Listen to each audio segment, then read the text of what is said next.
It is true. I did. Pastor Rogers said I needed to go to that conference. I still carry the book in my backpack everywhere I go because I carry the little card that has my name on it because it had such an impact on my life. But be ready because it will radically transform your reality. The place that you think you're at, it will turn it on its head. Yes. And you'll be like,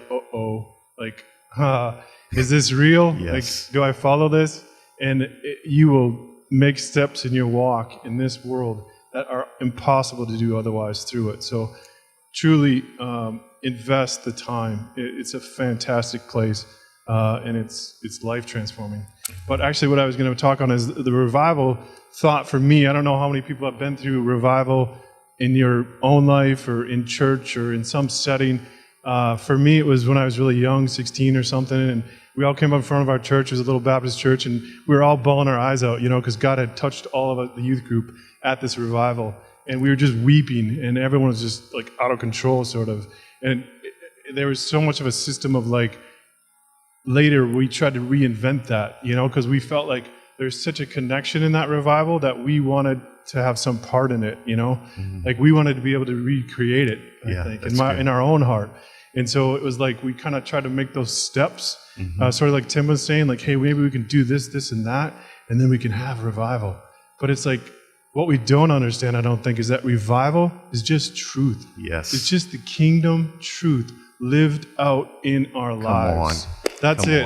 Like, there's no, like, special format, there isn't a special singer, there isn't a special pastor. It's just the truth of the kingdom. Yes. That it gets so deep in us that it just starts to come out and we live it. And all of a sudden there's thousands of people that come to breathe it, to see it, and to be it, because that's like Jesus. They were just like, it was like incense. They wanted to be near him because he was revival. He's already done the revival. We just have to live it. So that takes out our problem. Like for me, it was like, well, what do I got to do to make a revival happen? It's like, well, nothing. He's already done it. We just got to know it, live it, and it will radically happen. Radically. Amen. Come on.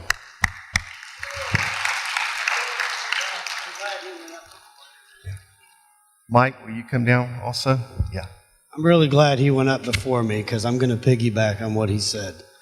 Myself and two other guys go to prisons once a month and play music for those guys who are locked up.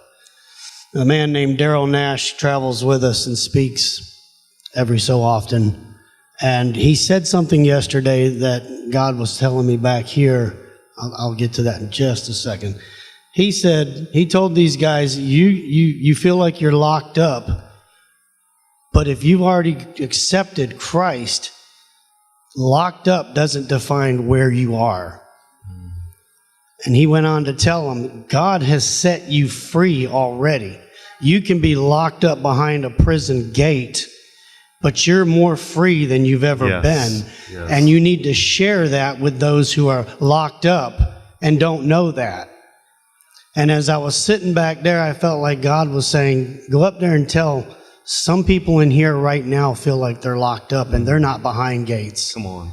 Because you might be saved and you might know all the things that preachers have told you over the years.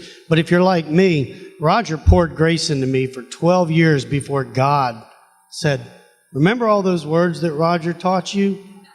Now I'm going to teach them to you. Come on. I just put those there so you could contemplate on them. So when I hit you with the reality of it, you'll know it. There's a group of you in here who may feel locked up. I don't know. I'm just going with what God told me. But he said, come up here and tell you this. Stand fast, therefore, in the liberty by which Christ has made us free. Do not be entangled again with the yoke of bondage. If he sets you free, you are not bound. And if you think you are, go to that seminar. Because they can explain it a lot better than I can. Because God will speak through them. And like I said, 12 years of listening to my spiritual, my earthly papa, spiritual papa. But my godly papa said, boom. Hashtag boom. And that was 2011, and it ain't ever been the same. So do it.